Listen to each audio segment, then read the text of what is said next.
The screaming started at 6:47 a.m., just as Keisha Williams was about to unlock the service entrance of the Grand Mansion on Peachtree Hills. She had been working as a cleaning lady for Elite Home Services for 3 years, but she had never heard anything like this before. The sound wasn't just crying, it was the desperate, heart-breaking wail of a baby who had been screaming for hours, maybe days. Keisha froze with her key halfway to the lock. The sound made her stomach twist into knots. As a single mother who had raised her own daughter Jasmine through countless sleepless nights, she knew the difference between a hungry cry, a tired cry, and the sound of pure distress. This was the latter, and it was coming from somewhere deep inside the house. She had been assigned to clean this particular mansion only twice before. The owner, some wealthy businessman named Mr. Harrison, was never home during her cleaning days. The house manager, Mrs. Chen, had always met her at the door with a strict list of rooms to clean and rooms to avoid. "Mr. Harrison values his privacy," Mrs. Chen had said both times, her voice sharp and final. But Mrs. Chen wasn't here today. The house felt different, darker somehow, even though the morning sun was shining bright through the tall windows. And that poor baby was still crying. Keisha's hands shook as she finally turned the key. She had explicit instructions to clean only the main living areas, the guest bedrooms, and the kitchen. The east wing of the house was off limits, but the crying was definitely coming from that direction. As she stepped into the marble foyer, the sound hit her like a physical force. Her maternal instincts kicked in immediately. Every cell in her body was screaming at her to find that baby. She dropped her cleaning supplies right there on the expensive floor and followed the sound. The hallways seemed to stretch forever. Family portraits lined the walls, images of a stern-looking white man in his 50s, but no pictures of children or a wife. The crying grew louder as she approached a set of double doors at the end of the east wing hallway. Keisha's heart was pounding so hard she could hear it in her ears. She knew she could lose her job for this. Elite Home Services had strict policies about staying in assigned areas, but she also knew she couldn't live with herself if she walked away from a baby in distress. She pressed her ear to the door. The crying was definitely coming from inside, but there were other sounds too, the soft hum of machines, like the kind they had in hospitals. Her mind raced with terrible possibilities. Was the baby sick, hurt? Where were its parents? Taking a deep breath, Keisha turned the handle. The door was unlocked. The room beyond was unlike anything she had ever seen. It looked like a cross between a nursery and a medical facility. There were monitors everywhere, their screens showing lines and numbers she didn't understand. The walls were painted a soft yellow, with expensive-looking toys scattered around, but everything felt cold and clinical. And there, in the center of it all, was a crib. Keisha approached slowly, her heart breaking with each step. Inside the crib was the tiniest baby she had ever seen, maybe 3 or 4 months old, with curly dark hair and skin flushed red from crying. The baby was dressed in a pristine white onesie, but something was wrong. There were wires attached to the tiny chest, connected to one of the monitors. "Oh, baby," Keisha whispered, tears immediately filling her eyes. "Where is your mama?" The moment she spoke, the baby's cries quieted to soft whimpers. Those big brown eyes, swollen from crying, focused on her face. Without thinking, Keisha reached into the crib and gently picked up the tiny body, careful not to disturb the wires. The baby was so light, so fragile. But the moment Keisha held her, somehow she knew it was a girl. The crying stopped completely. The little one nestled against her chest, tiny fist grabbing onto her uniform shirt. "SHH, baby girl," Keisha murmured, swaying gently. "I got you now, I got you." As she held the baby, Keisha's eyes swept the room, looking for clues. There was a chart hanging on the wall with medical information, but the handwriting was too messy to read from where she stood. On a nearby table, she spotted several empty baby bottles and what looked like prescription medication. The baby's breathing was so quiet now, her tiny body relaxed for the first time in who knows how long. Keisha felt tears streaming down her cheeks. How long had this precious child been alone? Where was everyone? She noticed a baby monitor on the dresser, the kind with video. Was someone supposed to be watching? The red light was on, which meant it was recording, but clearly no one had been responding to the baby's cries. As she continued to sway and whisper softly, Keisha's mind raced. She knew she was in a situation way beyond her job description, but she couldn't bring herself to put the baby down. Every time she even shifted slightly, those tiny fingers gripped her shirt tighter. The room had everything a baby could need: formula, diapers, clothes, toys, but it felt empty of love. This wasn't a nursery where a baby was cherished and cared for by loving parents. This felt like a place where a child was being kept, not raised. Keisha had grown up in Atlanta's Bankhead neighborhood, where community was everything. When her own mama had been working 3 jobs to keep food on the table, the neighbors had helped raise all the kids on the block. The church ladies had made sure no child went hungry or unloved. The idea of any baby being left alone like this was unthinkable in her world. But here she was, in this huge mansion in one of Atlanta's wealthiest neighborhoods, holding a baby who seemed to have everything money could buy except the one thing that mattered most: someone who cared. The baby's eyes were starting to close, exhausted from all that crying. Keisha could feel the tiny heartbeat against her chest, finally steady and calm. She found herself humming an old gospel song her grandmother used to sing, "His Eye is on the Sparrow." It was a song about God watching over even the smallest, most forgotten creatures. As she hummed, Keisha made a decision that would change everything. She couldn't just clean this house and pretend she hadn't seen this. She couldn't walk away from this baby, no matter what it cost her. Some things were more important than keeping a job, and this little girl's well-being was definitely one of them. But first, she needed to figure out what was really going on in this house. She needed to understand why this baby was here, who she belonged to, and why no one seemed to be taking care of her. And she needed to do it all while keeping this precious child safe and loved. The morning sun was now streaming through the nursery windows, casting everything in a golden light. For the first time since she'd entered the room, Keisha noticed how beautiful it could be if only it were filled with the right kind of love.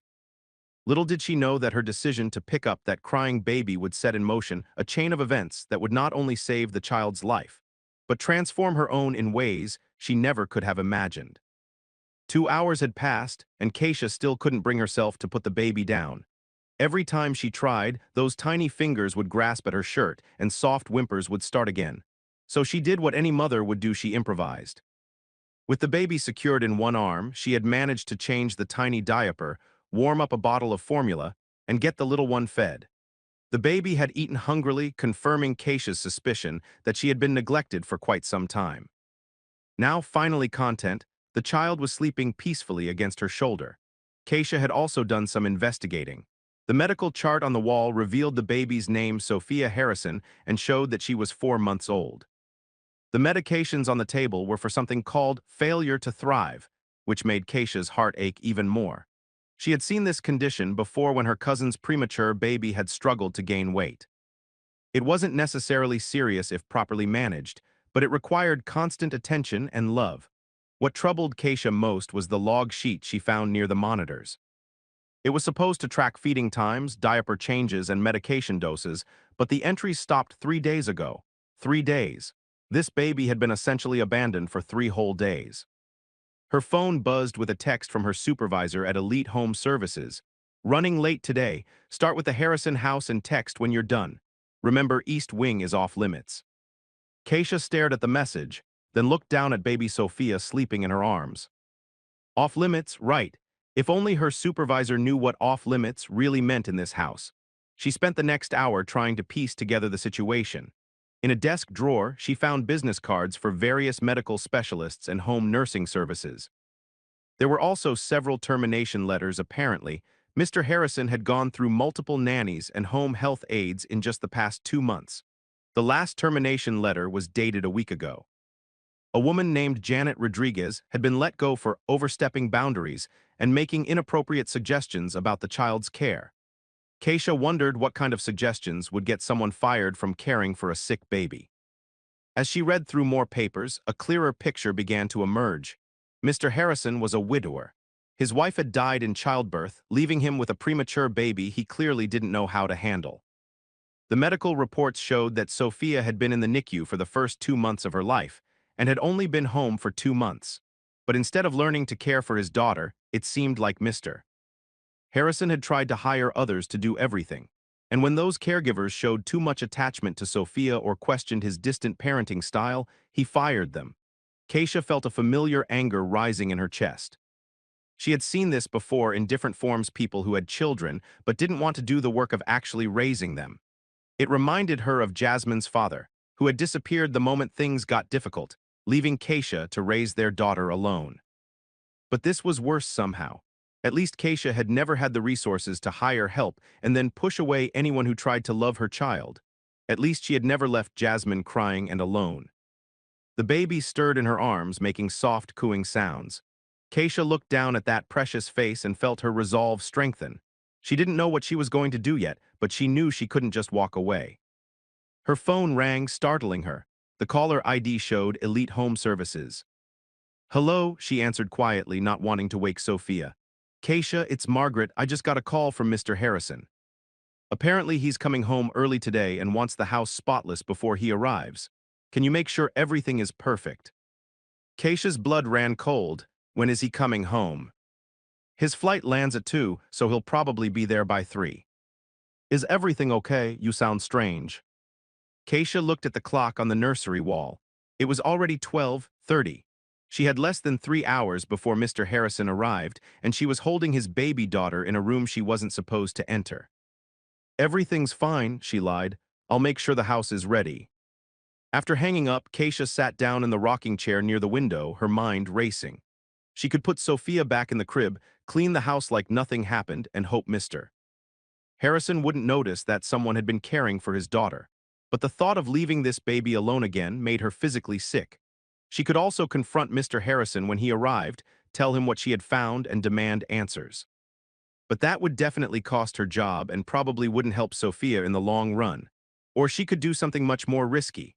As she rocked gently, Keisha thought about her own daughter Jasmine, now 15 and smart as a whip. Jasmine had always been Keisha's motivation for everything. When Keisha had dropped out of high school to have her baby, she had promised herself she would do whatever it took to give Jasmine a better life. Working multiple cleaning jobs wasn't glamorous, but it had paid the bills and allowed Keisha to be home with Jasmine after school. They lived in a small apartment in East Atlanta, but it was filled with love and laughter. Jasmine was thriving on her role student, church youth group leader, already talking about college. The contrast between Jasmine's life and Sophia's couldn't have been starker. Jasmine had grown up with less money but more love than she knew what to do with. Sophia had every material advantage but was literally dying from lack of attention and affection. Keisha's grandmother's voice echoed in her mind. "Baby girl, when the Lord puts something in your path, it ain't by accident. You got to ask yourself, what is he trying to tell you?" She looked down at Sophia, who was now awake and staring up at her with those big brown eyes. The baby's little hand was wrapped around Keisha's finger, holding on like her life depended on it. Maybe it did. Keisha made a decision that terrified and exhilarated her at the same time. She was going to wait for Mr. Harrison to come home. She was going to face him with his daughter in her arms and demand an explanation. She was going to risk everything for a baby she had met only hours ago, but first she had to prepare. She spent the next hour documenting everything she had found, taking pictures of the neglected log sheets, the empty bottles, the medical equipment that didn't seem to be properly maintained. If Mr. Harrison tried to deny what had been happening, she would have proof. She also called Jasmine. "Mama, why are you calling me during school?" Jasmine's voice was full of teenage exasperation. "Baby, I need you to listen to me.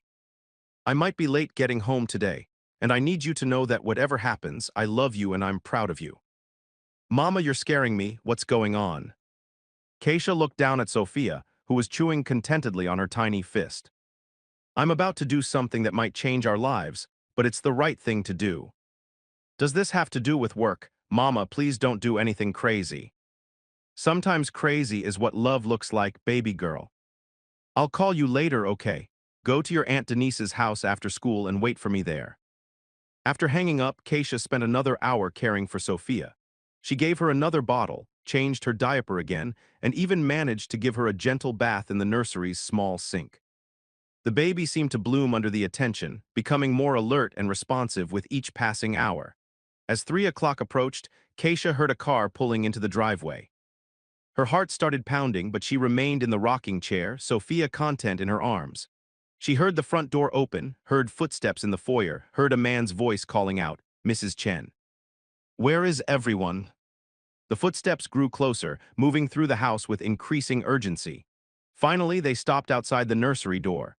Keisha took a deep breath, looked down at Sophia one more time, and prepared to face whatever came next. She had made her choice, and there was no turning back now. The door handle turned slowly, and Keisha Williams prepared to meet the man who would either be her enemy or the answer to both their prayers. The door swung open, and Keisha found herself face to face with a man who looked nothing like she had expected. David Harrison was younger than she had imagined, maybe late 30s, with dark hair that looked like he had been running his hands through it. His expensive suit was wrinkled, his tie was loose, and his eyes were red-rimmed with exhaustion. But what struck her most was the look of absolute panic that crossed his face when he saw her holding Sophia. "Who are you?" he demanded, his voice sharp with fear and confusion. "What are you doing with my daughter?" Keisha stood slowly, keeping Sophia close to her chest. The baby stirred at the sound of her father's voice but didn't cry. Instead, she seemed to nestle deeper into Keisha's arms. "My name is Keisha Williams," she said, her voice steady despite her racing heart. "I work for Elite Home Services. I've been cleaning your house." "You're supposed to be cleaning, not?" He gestured helplessly at her and the baby. "This room is off limits. I specifically told the service." "Your daughter was crying," Keisha interrupted, her own voice growing stronger. "She was screaming when I got here this morning. She's been alone for 3 days." David's face went pale. "That's impossible. Mrs. Chen was supposed to." "Mrs. Chen wasn't here. Nobody was here except this baby, crying her heart out in this room by herself." Keisha's maternal instincts were in full force now. "When's the last time you held your daughter, Mr. Harrison?" The question hit him like a physical blow. He stumbled backward, leaning against the doorframe. She's fragile," the doctor said. "I was afraid I might hurt her. So you hired other people to love her for you." "I hired qualified professionals to care for her medical needs. And when they cared too much, you fired them." Keisha had found her rhythm now, channeling every church sermon about standing up for those who couldn't speak for themselves. "I found the termination letters. Every single person who tried to love this baby got sent away." David's composure cracked completely. "You don't understand, my wife. When Sarah died, I promised her I would keep Sophia safe. The doctors said she might not make it, that she was too small, too weak. I thought if I hired the best people, if I had all the right equipment. But you never tried to be her daddy." The words hung in the air between them. David looked at his daughter, really looked at her for the first time since entering the room. Sophia was calm and alert in Keisha's arms, her big eyes curious and bright. "She stopped crying," he whispered, "the moment I picked her up." "Babies need more than medical care, Mr. Harrison. They need love. They need someone to hold them and talk to them and make them feel safe." David moved closer, his eyes fixed on Sophia's face. "She looks different. Healthier. Because someone finally paid attention to her. Look at these logs." Keisha nodded toward the medical charts. "Nobody has been tracking her care for 3 days. She was hungry, she was dirty, and she was scared." "I didn't know," David said, his voice breaking. "I've been in Chicago on business. Mrs. Chen was supposed to coordinate with the nursing service. I thought everything was handled." "Things can't be handled from a distance, not when it comes to babies." David reached out tentatively, as if he wanted to touch Sophia but didn't know how. The baby turned her head toward him, studying his face with serious eyes. "I don't know how to do this," he admitted. "Sarah was supposed to be the one who knew about babies. I don't know anything about being a father." Keisha felt her anger softening into something like pity. She recognized the fear in his eyes, the same fear she had felt when Jasmine was born, and she realized she was completely responsible for another human being. "Nobody knows how at first," she said gently. "You learn by doing it." "But what if I hurt her? What if I do something wrong? The doctors said she's still fragile, that her development is behind because she was born so early." "Mr. Harrison, can I ask you something?" He nodded. "Do you love your daughters?" The question seemed to surprise him. "Of course I do. She's all I have left of Sarah." "Then that's enough to start with. Love covers a lot of mistakes." They stood in silence for a moment, the only sound being Sophia's soft breathing. David's eyes never left his daughter's face, as if he was seeing her for the first time. "I keep firing people because they try to tell me what to do," he said finally. "They say I'm too distant, that I need to bond with her. But every time I try to get close, I remember Sarah dying and I panic." Keisha felt tears pricking her eyes. This man wasn't a villain, he was a broken widower who was paralyzed by grief and fear. "Your wife didn't die so you could be afraid to love your daughter," she said softly. She died trusting that you would take care of the baby you made together. David's face crumpled. I don't know how. Start small, hold her, talk to her. She's been waiting for her daddy to love her. For a long moment, David just stared at them. Then slowly he moved closer. Would you show me how to hold her? Keisha smiled for the first time since this whole ordeal began. Of course. She stood up carefully, moving toward him. Support her head and neck, that's right. Let her body rest against your arm. She's stronger than you think. As David took Sophia into his arms, something magical happened. The baby, who had been content with Keisha, absolutely melted into her father's embrace. She made soft cooing sounds and grabbed onto his tie, her tiny fist curling around the expensive silk. David stared down at his daughter in wonder. She's so small. But look how strong her grip is. She's been waiting for you, Mr. Harrison. Tears were streaming down David's face now. I've been such an idiot. All this time I thought I was protecting her by staying away. I thought if I didn't get attached, it wouldn't hurt so much if something happened to her. He nodded. But she's here, she's alive, and she needs you. You can't protect yourself from loving her, she's your daughter. David looked up at Keisha with something like gratitude. You could have just put her back in the crib and finished your cleaning. Why didn't you? Keisha thought about all the reasons: her maternal instincts, her faith, her own experience as a single mother. But in the end, it came down to something simpler. Because she needed someone to love her, and I was here. I could have had you arrested for being in here without permission. I know. I could still fire you. I know that too. David looked back down at Sophia, who was now making happy gurgling sounds. Instead, I think I need to ask you for help. What kind of help? The kind that can't be hired, the kind that comes from someone who actually cares. He met her eyes again. Would you consider staying? Not as just a cleaning lady, but as, I don't know what to call it, a nanny, a caregiver, someone to help me learn how to be the father she deserves. Keisha felt her heart skip a beat. This was not at all how she had expected this confrontation to go. Mr. Harrison, I don't have any formal training in childcare. I'm just a cleaning lady with a teenage daughter. You're someone who saw a baby in need and couldn't walk away. You're someone who isn't afraid to tell me the truth, even when it might cost you your job. That's exactly what Sophia needs, what we both need. Keisha looked at the father and daughter finally together and felt something settle in her chest. Maybe this was what her grandmother had meant about the Lord putting things in your path. I'd need to bring my daughter by sometimes, after school, during breaks. That would be fine. The house is certainly big enough. And I'd need to know that you're committed to learning how to be Sophia's daddy, not just hiring me to do it for you. David nodded seriously. I want to learn, I want to be better. For her and for Sarah's memory. As if she understood the conversation, Sophia chose that moment to smile her first real smile, bright and toothless and absolutely perfect. Both adults melted at the sight of it. I think that's a yes, Keisha said, laughing through her tears. And for the first time in months, the nursery felt like what it was supposed to be, a place where a baby was loved. 3 weeks later, the Harrison mansion felt like a completely different place. Gone was the cold, clinical atmosphere that had made Keisha's skin crawl on that first morning. Now the house rang with laughter, baby chatter, and the comfortable sounds of people who were learning to live together. Keisha had officially quit Elite Home Services and started working directly for David. But her role had evolved into something neither of them had expected. She wasn't just a nanny or a housekeeper, she had become the bridge that helped David and Sophia connect with each other. The transformation had been remarkable to watch.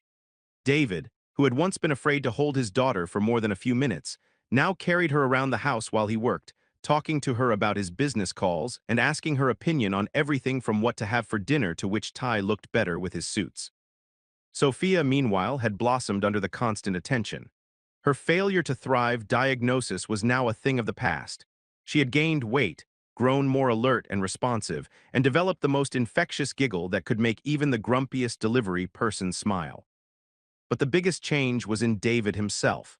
The frightened, grief-stricken man who had panicked at the sight of someone holding his daughter had been replaced by a devoted father who lit up every time Sophia entered the room.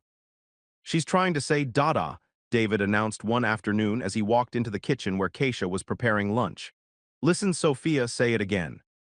Sophia, secure in her father's arms, blew a raspberry and laughed at herself. "That's not Dada, Mr. Harrison," Keisha said, trying not to smile. "That's just baby talk." It was definitely Dada. She's advanced for her age, you know, probably going to start talking early. Keisha shook her head, amazed at how completely this man had embraced fatherhood once he stopped being afraid of it. "If you say so." And look, she's reaching for the refrigerator. I think she's trying to tell us she wants lunch. She's 4.5 months old. She doesn't know what a refrigerator is. She's brilliant, Keisha. Clearly gifted. This had become their daily routine, David convinced that every sound, movement, and expression from Sophia was evidence of her exceptional intelligence, and Keisha gently bringing him back to reality while secretly loving how much he adored his daughter. The doorbell rang and David's face brightened even more. That must be Jasmine. One of the unexpected joys of the new arrangement was how well Jasmine had fit into their little family. The teenager came by most afternoons after school, officially to help with Sophia, but really because she had fallen as hard for the baby as everyone else. "Hey, Miss Sophia." Jasmine's voice rang through the house as she dropped her backpack and headed straight for the kitchen. "How's my favorite little princess today?" Sophia practically launched herself out of David's arms toward Jasmine, who caught her with practiced ease. The bond between the teenager and the baby had been instant and complete. "She's been showing off all day," David said proudly. "I swear she almost said Dada earlier." Jasmine raised an eyebrow at her mother. "He's still doing that, huh?" "Every day," Keisha confirmed, "Mr. David, babies don't usually start saying real words until they're about a year old." "Sophia is exceptional." Jasmine and Keisha exchanged amused looks. David's transformation from distant father to completely besotted dad had been wonderful to witness, but it had also turned him into every parent who was convinced their child was the most brilliant baby who ever lived. "Speaking of exceptional," Jasmine said, settling Sophia into her high chair, "I got my SAT scores back today." Keisha stopped what she was doing and turned to face her daughter. "And 1420. "Jasmine," Keisha screamed, rushing to hug her daughter.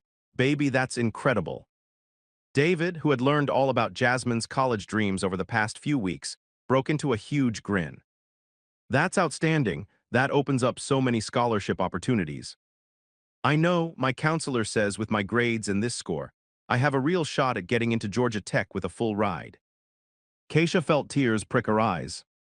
Georgia Tech had been Jasmine's dream school since she was 12, but the tuition had always seemed impossibly out of reach. A full scholarship would change everything. "We have to celebrate," David announced. "This calls for something special." "Mr. David, you don't have to." "Nonsense. Jasmine is family, and family celebrates achievements together." The word family hung in the air, warm and surprising. Over the past few weeks, that's exactly what they had become, an unlikely family bound together by their shared love for one tiny baby. As if sensing the emotion in the room, Sophia started clapping her hands and babbling happily. Everyone laughed, the serious moment broken by pure baby joy. "See," David said, "she knows we're celebrating, she's definitely gifted." That evening, after David had insisted on taking them all out to dinner at Atlanta's fanciest restaurant, Sophia's first fine dining experience, he had declared, Keisha found herself sitting in the nursery rocking chair, watching David give Sophia her bedtime bottle. The sight still took her breath away sometimes. This man, who 3 weeks ago had been afraid to touch his own daughter, was now completely natural with her. He talked to her constantly during feedings, telling her about his day, asking about hers, making silly faces that delighted her. "She's getting sleepy," he said softly, noticing Sophia's eyelids starting to droop. "She had a big day. All that celebrating wore her out." David looked up at Keisha with an expression she couldn't quite read. "Can I ask you something?" "Of course." "That first day when you found her crying, did you ever imagine it would turn out like this?" Keisha thought about the question seriously, honestly. "I thought you were going to fire me and maybe call the police."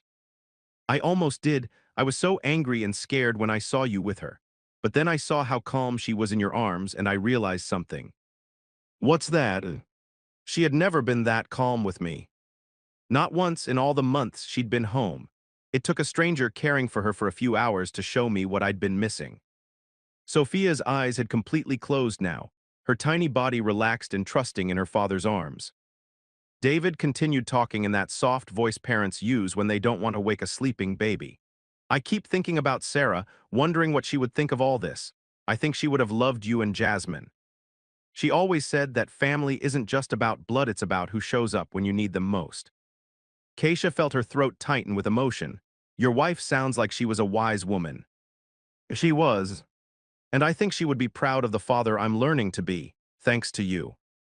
You're doing all the work now, Mr. Harrison. I'm just here for backup. David, he corrected gently. We've been through too much for formalities. They sat in comfortable silence for a few minutes, both watching Sophia sleep.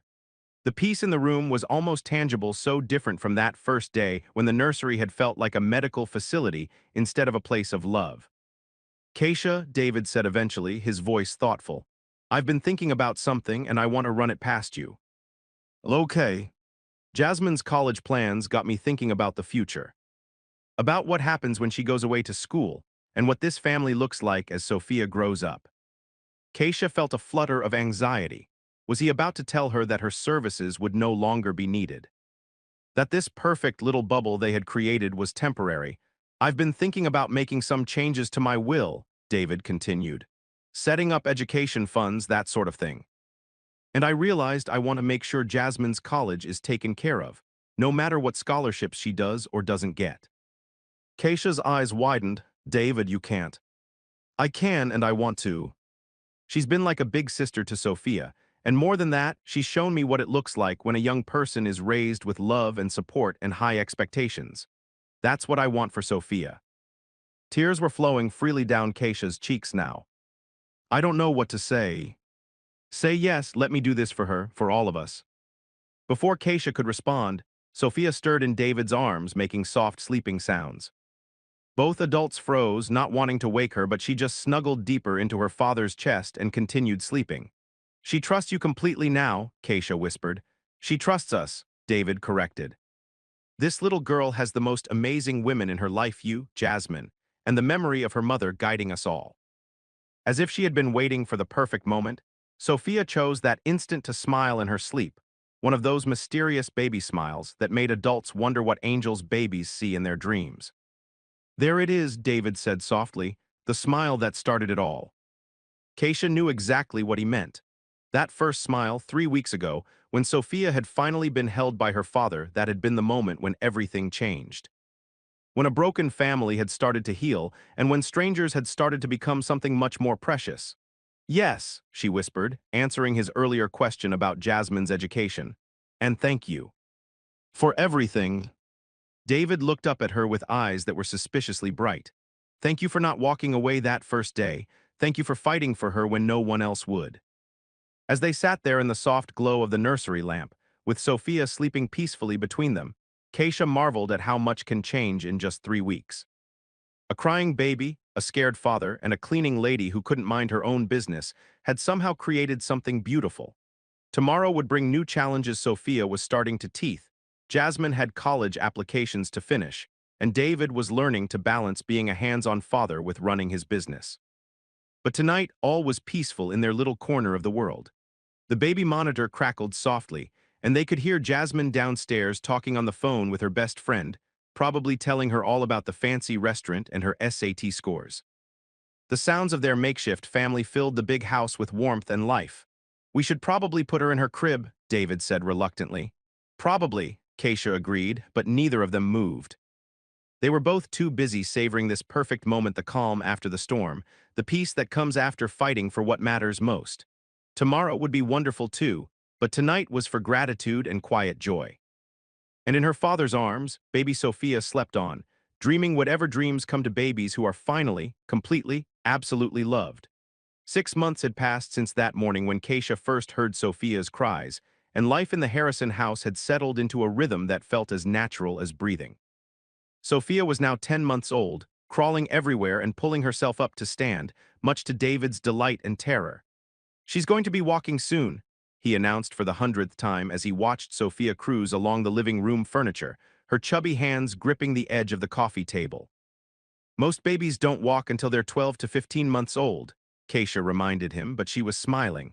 David's pride in every tiny milestone never got old. "Sophia is advanced," he said confidently, then immediately dropped to his knees as she wobbled dangerously. "Careful, princess." Sophia giggled and plopped down on her diaper-padded bottom, completely unfazed by the near tumble. She had inherited her father's determination and her late mother's fearless spirit, making for a baby who was constantly getting into everything. "Mama, she's going to give Mr. David a heart attack before she turns one," Jasmine said, looking up from her laptop where she was working on her final college application essays. "Your mama gave me plenty of heart attacks too," Keisha said, settling into her favorite chair with a cup of coffee. "That's what babies do." The house had been redecorated over the past few months to be more baby-friendly. Gone were the expensive antiques and breakable decorations, replaced with soft furniture, safety gates, and colorful toys. The formal living room had been transformed into a play area where Sophia could explore safely while the adults worked nearby. David's business had adapted too. He now worked from home most days, taking video calls with Sophia babbling happily in the background. His colleagues had gotten used to seeing the baby crawl across the screen during meetings, and more than one important deal had been sealed with Sophia's infectious laughter breaking the tension. "Mr. David," Jasmine said, closing her laptop, "I need to tell you something." Both David and Keisha looked up at the serious tone in her voice. "I heard back from Georgia Tech yesterday." The room went completely silent, except for Sophia's happy babbling as she played with her blocks. "And?" David asked, his voice tight with anticipation. Jasmine's serious expression broke into the biggest smile any of them had ever seen. "Full ride, full academic scholarship for 4 years." The room erupted. David jumped up and spun Jasmine around while Keisha burst into tears of joy. Sophia, startled by all the commotion, started clapping her hands and squealing with delight, even though she had no idea what they were celebrating. "I'm so proud of you," David said, setting Jasmine down but keeping his hands on her shoulders. "This is incredible." "I can't believe it's real," Jasmine said, tears streaming down her face. "I'm actually going to Georgia Tech." Keisha pulled her daughter into a fierce hug. "Baby, you worked so hard for this. You deserve every bit of it." "I couldn't have done it without you," Jasmine said. "Without both of you. Having a quiet place to study, and Mr. David helping me with my essays, and just having a family that believed in me." There was that word again, family. It still caught Keisha off guard sometimes, how naturally it had come to describe their unusual little unit. David had tears in his eyes too. Over the past months, he had become as invested in Jasmine's success as if she were his own daughter. He had helped her practice for interviews, reviewed her application essays, and even driven her to college fairs when Keisha had to work late. "This calls for a celebration," he announced. "And not just dinner out, I'm thinking something bigger." "David, you don't need to." "I want to. Jasmine's achievement deserves recognition." "Besides," he grinned, "it's not every day our family gets this kind of good news." Sophia, who had been crawling toward the commotion, pulled herself up using David's leg and stood there swaying slightly, her hands gripping his pants. "Look," David said, his voice filled with wonder. "She's standing all by herself." "She's holding on to you," Keisha pointed out, but her heart melted at the sight anyway. "She's practically walking," David insisted, then bent down to scoop Sophia up. "Are you celebrating with us, princess? Are you proud of your big sister?" Sophia responded by grabbing David's nose and giggling, which sent all the adults into fresh peals of laughter. Later that evening, after David had insisted on ordering enough food from their favorite restaurant to feed a small army, they sat around the dining room table that had been converted to accommodate a high chair and all the chaos that came with feeding a baby. Sophia was in her element, smearing sweet potato all over her face and banging her spoon against her tray in a rhythm that only she could understand. David was trying to feed her while also eating his own dinner, which resulted in both of them wearing more food than they consumed. "I have something I want to say," David announced, wiping sweet potato off his cheek. The table grew quiet except for Sophia's continued food drumming. "6 months ago, I was the worst father in the world. I had a daughter I was afraid to touch, a house that felt like a hospital, and a heart that was so broken I thought it would never heal." Keisha felt her throat tighten with emotion. Even after all this time, David rarely talked about those dark early months. "Then this amazing woman showed up and turned my world upside down. She took one look at my daughter crying and couldn't walk away. She risked her job, faced down an angry stranger, and refused to let my baby suffer from my fear. He reached over and took Keisha's hand. You didn't just save Sophia that day. You saved me too. David, let me finish, he said gently. And then you brought Jasmine into our lives, and suddenly this big empty house was full of laughter and arguing and homework, and all the beautiful chaos that makes a house a home. Jasmine was crying openly now, and even Sophia seemed to sense the emotional weight of the moment, sitting quietly in her high chair with sweet potato-covered hands folded in her lap. So tonight, as we celebrate Jasmine's incredible achievement, I want to make it official. I want to legally adopt both of you. The words hit the room like lightning. Keisha's hand flew to her mouth, and Jasmine's eyes went wide with shock. I know it's not traditional, David continued quickly. I know families don't usually form this way. But this is our family, and I want to make sure nothing can ever change that. I want Jasmine to be Sophia's legal sister. I want you to be Sophia's legal mother. I want us to be a real family in every way that matters. The silence stretched for a long moment. Then Sophia, as if she understood the gravity of the situation, clapped her hands and said, clear as day, duh. Everyone froze. David's eyes went wide with wonder and disbelief. Did she just? Da, Sophia repeated, even louder this time, grinning at the reaction she was getting. The room exploded again. David jumped up and pulled Sophia out of her high chair, spinning her around while she laughed and kept saying duh over and over like she had just discovered the most wonderful word in the world. She said it, she actually said it. David was laughing and crying at the same time. Her first word. It's like she was waiting for the perfect moment, Jasmine said through her tears. Keisha was sobbing openly now, overwhelmed by the magnitude of everything that had just happened. In the span of 5 minutes, Jasmine had gotten into her dream college, David had proposed making them a legal family, and Sophia had said her first word. Is that a yes? David asked, still holding Sophia, who was now babbling duh like a happy mantra. Keisha looked around the table at this impossible family they had created. David, who had learned to be the most devoted father she had ever seen. Jasmine, brilliant and kind and about to take on the world. And Sophia, the tiny miracle who had brought them all together. Yes, she whispered, then louder. Yes, absolutely yes. Jasmine launched herself at both of them, creating a group hug that included baby Sophia, who continued her duh chant while patting everyone's faces with her sweet potato hands. We're going to be a real family, Jasmine said, her voice filled with wonder. We already are, David said firmly. We have been since the day your mama decided to love my daughter.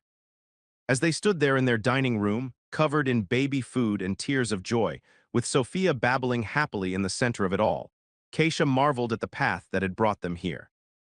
6 months ago, she had been a single mother struggling to make ends meet, cleaning houses for wealthy strangers who barely saw her as human. Now she was about to become part of a family she never could have imagined. Not because of money or status or any of the things she had once thought would make life easier, but because of love. Pure, simple, complicated, messy, beautiful love. There's one more thing, David said, setting Sophia back in her high chair where she immediately resumed her food drumming. More, Keisha laughed. I don't think my heart can take any more surprises today. This one's small, he promised, pulling an envelope from his jacket pocket. It's just a little something to start Sophia's college fund. He handed Keisha the envelope. Inside was a check that made her gasp and nearly drop the paper. David, this is too much. It's not nearly enough. Besides, I have a feeling our Sophia is going to be just as brilliant as her big sister. She's going to need college money in 18 years. Mama, Jasmine said softly, look at the memo line on the check. Keisha looked down and saw, written in David's careful handwriting. For the baby who brought us together, from the family who loves her most. That was when Keisha completely lost it. All the tears she had been holding back for 6 months came pouring out, tears of gratitude, of relief, of joy, and of pure overwhelming love for this strange and wonderful family they had built together. David and Jasmine both moved to comfort her, but she waved them off, laughing through her tears. I'm okay, she said. I'm better than okay, I never imagined life could be this good. Neither did I, David admitted. But then again, I never imagined that the person who would save my family would walk through the door carrying a mop and bucket. Best mop and bucket ever, Jasmine said, making everyone laugh. Da, Sophia contributed to the conversation, banging her spoon for emphasis. Yes, baby girl, Keisha said, reaching over to smooth Sophia's curly hair. Dudu and Mama and Jasmine. That's your family. As the laughter and happy chaos continued around the table, Keisha thought about her grandmother's words again. When the Lord puts something in your path, it ain't by accident. She had walked into this house 6 months ago to clean floors and dust furniture. Instead, she had found a baby who needed love, a father who needed guidance, and a family that needed her just as much as she needed them. Some days the best thing you can do is follow your heart, even when it leads you somewhere unexpected. Sometimes the most beautiful families are the ones that choose each other, built not on blood or tradition, but on love and commitment, and the simple decision to show up for each other every single day. And sometimes, if you're very lucky, a crying baby changes everything. Outside, the Atlanta skyline glittered in the evening light, but inside the Harrison house, the only light that mattered was the warm glow of a family finally complete. Tomorrow would bring new adventures, new challenges, and probably new sweet potato stains on the furniture. But tonight was perfect exactly as it was. David learning to braid Sophia's hair while she babbled instructions in baby talk, Jasmine calling her best friend to share the news about college and the adoption, and Keisha watching it all with a heart so full she thought it might burst. This was what happy endings looked like, not perfect but real. Not fairy tale but true. Not easy but absolutely worth every single moment that had led them here. The baby who had been crying alone 6 months ago was now the center of a family that would never let her feel unloved again. And the cleaning lady who had risked everything for a stranger's child had found her own happily ever after in the most unexpected place of all. Sometimes love really does conquer all. And sometimes the most ordinary day can become the most extraordinary moment of your entire life. In the Harrison house, surrounded by the people who mattered most, that's exactly what had happened. And it was beautiful.